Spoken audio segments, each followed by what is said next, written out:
Okay, so we've got several things to get through today because every now and again, as you know, my regular viewers, you'll know that I like to do one of these videos where I talk about several different things that have happened over the last couple of days. So we're going to be talking about some topics that are familiar to my regular viewers. Cheers!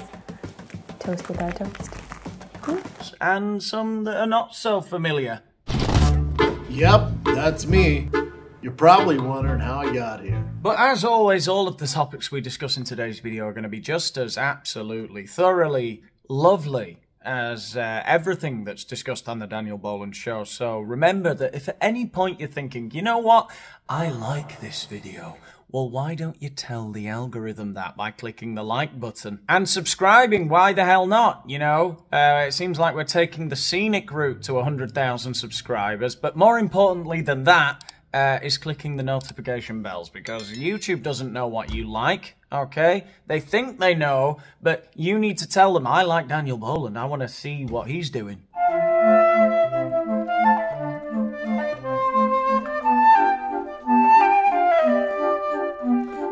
Oh, Daniel Boland, this is a heavy hitter. Do you guys know who this is? So we're going to start today's video with a piece of news from the legacy media. Your worst nightmare. The cereal category has always been quite affordable, and it tends to be a great destination when consumers are under pressure. Kellogg's Corporation CEO Gary Pilnick wants you, the viewers of CNBC, to know that cereals are a great choice. The cereal category has always been quite affordable, and it tends to be a great destination when consumers are under pressure. Now, I'm not here to dispute Gary's claim that cereals are a great destination for those consumers who are under pressure. But what about those consumers like myself who are fucking killing it? Dan, you should also consume cereals. So some of the things that we're doing is first messaging. We got to reach the consumer where they are. So we're advertising about cereal for dinner. If you think about the cost of cereal for a family versus what they might otherwise do, that's going to be much more affordable. The CEO of Kellogg's, who I hope has no ulterior motive, believes that eating cereals for dinner is a great destination for you. You're going to want to start having cereals for breakfast, lunch, and dinner. You're going to want to keep mini boxes of cereals in your glove box for when you're stuck in traffic going to your shitty jobs. We want to remove all of this harmful stigma around this nervous binge eating when you wake up at 2 in the morning, when your kids are acting out. If you just grab a bowl of Fruit Loops or any other Kellogg's brand of dinner cereal, studies show all of your problems will go away for at least 5 minutes. Right. I'm all for innovation and marketing, but the idea of having cereal for dinner, is there the potential for that to land the wrong way?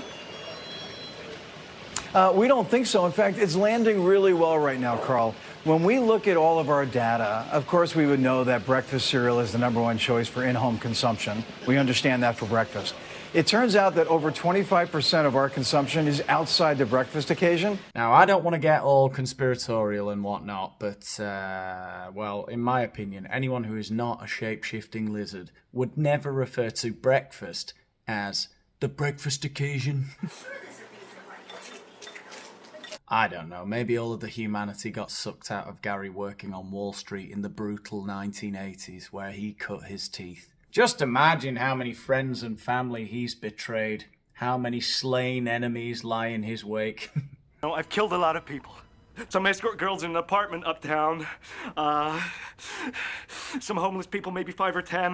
A lot of it's at dinner, and that occasion continues to grow, as well as the snacking occasion. But cereal for dinner is something that is probably more on trend now, and we would expect to continue as that consumer is under pressure. Yeah, well, fingers crossed, Dave, that our purchase power continues to plummet and Kellogg's stock price continues to soar. Now, as weird and out of touch as that segment was, some people's reaction to it on X, for example, in the comments, they're like, oh, eating cereals for dinner, that's not possible, is it? I mean, people like that bother me just as much as the CEO of Kellogg's. Have you never eaten breakfast cereal at a time that is outside of the breakfast occasion? That just blows your mind, does it? Stuff like this just further proves to me what I've always suspected, that people can't think for themselves, okay? You can't have breakfast at any other time than 9 o'clock in the morning, all right? What's wrong with you?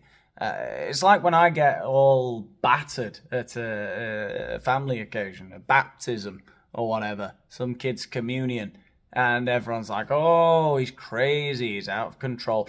I'm not crazy, I know exactly what I'm doing, all right? I just don't play by your rules. Well, I think for a number of reasons. One, if you go back to like dietetics in the beginning, like back in 1917, the American Dietetics Association was formed. This was formed literally by Seventh-day Adventists. So that from the very, very beginning, the creation of the nutrition science field, these Seventh-day Adventists who are, religiously vegetarians. You go back to the Kellogg's brothers, John Harvey Kellogg, where he's out there, circumcising females and saying we can't eat meat because it's going to make you have sex and make you have lust and masturbate. This is all like this religious stuff. And then it got people don't know that, but they should know that he developed this cereal, this bland cereal, to discourage masturbation, which is one of the wildest things I have ever heard. See, that's exactly the kind of rabbit hole we don't go down on this channel, because I don't know about you, I don't need people to tell me that I shouldn't be eating cereals all day because it's not good for you. I feel like a piece of shit if I eat cereals twice in one day. I don't need Joe Rogan to explain that Mr. Kellogg designed cornflakes to prevent masturbation, to stop people from masturbating all the time. Look, in 1917, when life expectancy was 45 in the developed world, what do you think most people were doing? Most people were either, peasants in a field somewhere getting shot at in a war, or they were trying to find a cure for masturbation. They all thought anal sex caused earthquakes, which it does. Oh no! Yep, that's me. You're probably wondering how I got here. I think this is the first time I've covered this guy on my channel, but I've spent a surprising amount of time thinking about Brendan Schaub. So for those of you who don't know who Brendan Schaub is, basically he's known for being Joe Rogan's protege. He's a former UFC fighter who Joe Rogan took under his wing, convinced to quit fighting and start stand-up comedy. I worry about your commitment to fighting, and I worry about where you stand, not your commitment to training. Not your commitment to training, not your commitment to give it your all. I think you have one foot out the door. So following that now very famous episode of the Joe Rogan Experience, Brendan Schaub did announce his retirement from the UFC and moved into podcasting and stand-up comedy full-time. And a lot of people resented Brendan from the get-go because they felt like he got an unfair advantage over other people who were sort of hustling in the podcast and stand-up game. And obviously that's true because he went straight onto Joe Rogan's podcast. He's now the most frequent guest in the history of the show, the biggest show on the internet, the Joe Rogan Experience. He's been on 90 times, I believe, which is just insane. But I think the real problem that most people had was that he was just clearly not very good at anything that he did. And his podcasts, even so, did very, very well because he managed to surround himself with people like Theo Von and his podcast that he had with him, The King and the Sting, and Brian Callen, one of Joe Rogan's best friends for about 30 years, and obviously a famous comedian and actor himself. He had and still has a podcast with Brian Callen, the fighter and the kid, which is pretty infamous at this point. And for about the best part of a decade, he's managed to keep up appearances and he's managed to stay in the limelight. He's even had 2 comedy specials, and of course the most recent one, The Gringo Pappy, was the worst rated comedy special in history. And so the bubble is really starting to burst with Brendan Schaub. And I've never really covered him because there's lots of other channels covering him, and I don't know, I've always kind of had a bit of a soft spot for him in the sense that, yeah, he's clearly an idiot, and yeah, clearly the bubble is going to burst at some point. But now, his latest venture is the most crazy one I've seen yet. He started a new channel called Toontown. Now, I'm really struggling to understand the point of this new channel of Brendan Schaub's, Toontown. The point of the videos seems to be something like Brendan Schaub buys trucks and then buys accessories for said trucks to sort of, kind of like what they did in Pimp My Ride, make them cooler in some way. But I don't really see what the end game is ever. I don't think he's selling these cars on. I'm not sure what he's doing with them, to be honest. He seems to take them out to the desert and drive them fast. But my two biggest problems really with this new channel are that, well, one, I'm just not sure that the universe is crying out for another Brendan Schaub YouTube channel, particularly one where he pimps cars. I don't think people associate him with cars. It seems like it's taking him multiple takes to finish a sentence about any given part of a car, as you'll see later in the clip. And also, given the context of his failing comedy career, and perhaps failing is a bit too strong a word, but certainly not going as strong as it was podcasting career, surely now isn't the time to be spending the money that he has accumulated over the last few years of being friends with the biggest comedians in the world on a YouTube channel which is going to have enormous production costs and, let's face it, an extremely niche audience. See, what happened was the traction control, which I thought was off, was not. So when I'm trying to do a sweet donut for the boys, I flipped my TRX. Yeah, so as expected, like with everything Brendan does now, the comments have been pretty brutal. I thought you were giving up comedy. This was hilarious. Spending shitloads of money tuning the truck and then crashing it almost immediately is the funniest thing he has ever done. Tokyo grift, too slow, too redacted. I don't know what's scarier, Schaub flipping and totaling a new TRX or him leaving the comments on. Oh, turns out my neck isn't messed up. I got a concussion. Arm got a little roughed up, but overall I'm okay.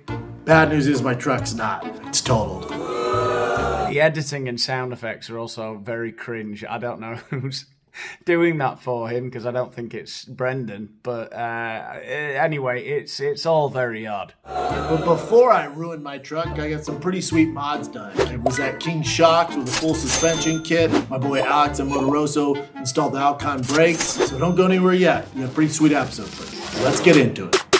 Yeah, so all the best to Brendan in his latest endeavour. I'll be watching Toontown like a hawk. But I've got to say one more thing about Brendan. Now, everyone's very brave attacking Brendan Schaub, aren't they? But it took you 7 years or so to start attacking him. I don't know if it is that people didn't realise that he wasn't very funny, or that he didn't really add much value to the podcasts he was on. He was just surrounded by more talented or more established comedians than himself. But it took people a while to start actually criticising him in public. So I find it a little bit cowardly to start digging him out now. Especially when there are other figures in that Rogan sphere who deserve to get hell just like he does. It feels like a lot of people realised for a long time that Brendan Schaub wasn't funny, but didn't dare say anything because there's something about comedy fans or fans of anything where people become sort of sycophantic and they see the kind of the scene as a team, right? And so the Rogan sphere has become like people's team, okay? So you can't criticize. Well, now people are starting to, but for a while it seemed like you couldn't criticize Tom Segura and Bert Kreischer and Andrew fucking Schultz with his shouty, flagrant podcast with his sycophantic friends. And I'm saying sycophantic again, but it's true. People just sucking balls for so long that nobody realizes that the emperor is wearing no clothes. He is stark bollock naked, and it is okay to criticize him. And what I mean by sycophantic is the fans of comedy, a lot of the times, the fans of the sort of the Rogan sphere, the people who have been watching these podcasts for the last decade, I think they, somewhere on some level, imagine that they're one of them and that they're sitting there in Austin, Texas, drinking the death water on the podcasts with all these guys. They think that they're like their friends or something, and they don't know. I don't want to blow it with them. Then that'll be me. I'll never be living in Austin, Texas, doing gigs at the mothership. It ain't happening. Let it go. Anyway, that's enough ranting and raving. Should we end by watching Meghan Markle make some toast? This is an old video I found of her, and it's everything we love about Meghan.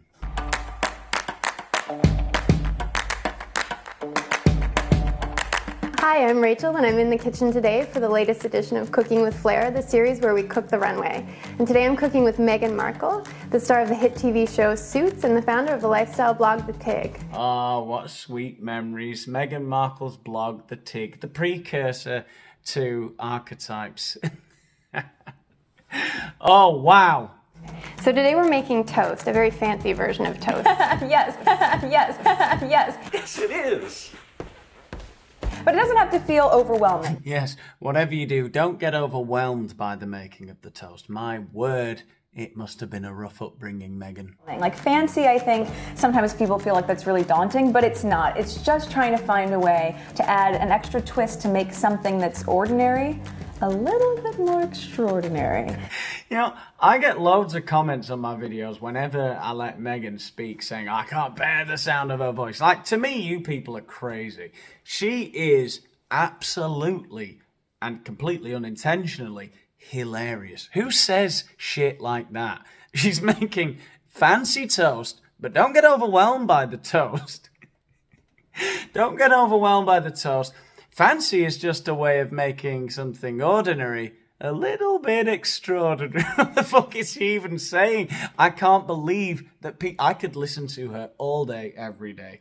I love Meghan. So it's pretty simple. We would start with like a great country bread or seeded bread. We can toast that if you want to pop that in there. Oh God, I'm getting such like nostalgic vibes for Archetypes now because it's exactly everything. I'm remembering everything I loved about it. It's the way the tone and the intonation never quite matches what she's saying. You're making toast, and she says to the girl that's there, she says, you could toast that. In fact, we can toast that. Fuck, the country bread or a seeded bread. I don't know. To me, it's like a female Alan Partridge or David Brent. Well, I don't know. You either get it or you don't. It is inspired by my grandma's apple butter recipe. This toast is inspired by her grandma's apple butter recipe. It was inspired by Nelson Mandela, which I have just tweaked a little bit and modernized. So tell me about The Tig. It's a very different kind of lifestyle blog. It sure was. Thank you. I started about 1.5 years ago, and I wanted to have just a hub for a really inspired lifestyle, from fashion, travel, beauty, great TIG talks that I do with celebrities and influencers. Oh my God, the TIG talks were the best bit. They were the blueprint for Archetypes. It was just like a series of 6 random, really overly specific questions that the celebrities had to give one-word answers to. So there was no meeting, there was no interview. It was just, give me the 6 answers you would give to this, and I'll say that that's a blog I did about you, with you. And then she wrote like 2 introductory paragraphs about who the person was from the Wikipedia page. It was insane. Insanely hollow, insanely vacuous, this blog of Meghan. Oh, the TikToks, my God, that was a work of art. All right, so it looks like our toast is ready. Can you grab that for me? We can start putting this together. Okay, guys, this is what this has all been building up to. This is what we've been waiting for. She's about to start putting her toast together. Okay, don't get overwhelmed, but this is going to blow your mind. I like to start with the apple butter, but we could do it either way. I just took some ricotta, blended a little bit of lemon juice, a little lemon zest, and some crunchy Marcona almonds. So what are your feelings about pajama dressing? Excuse me, did she just ask Meghan what her thoughts were on pajama dressing? Are we done with the toast now? That's it. The apple butter, which looks suspiciously like jam, or jelly as you Americans call it. Some cheese and some almonds. Well, I don't know about you, but I'm feeling a little bit overwhelmed. Is that it? I mean, is this what Meghan meant when she said, leave the door open for meaningful conversation? I love it. It sort of speaks to that California relaxed feeling that I've grown up with.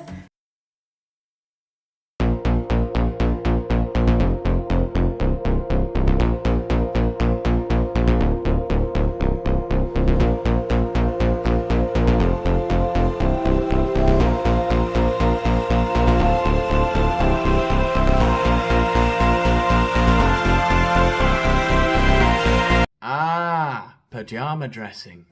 Just taken up to a really chic level. So the idea of doing like a silk pajama blouse, even with your monogram on the side, right? With like great jeans or that with a blazer. The whole look, I think, if you can pull it off and no one's gonna say that you actually look like you should still be in bed, go for it. You heard it here first, guys. Pajama dressing, go for it, but take it up to a really chic level, okay? With your monogram, Louis Vuitton, for example, silk blouse, a good pair of jeans, mind. When is he going to smite us? Thanks for watching. I'll see you in the next one. Cheers! Toast with our toast.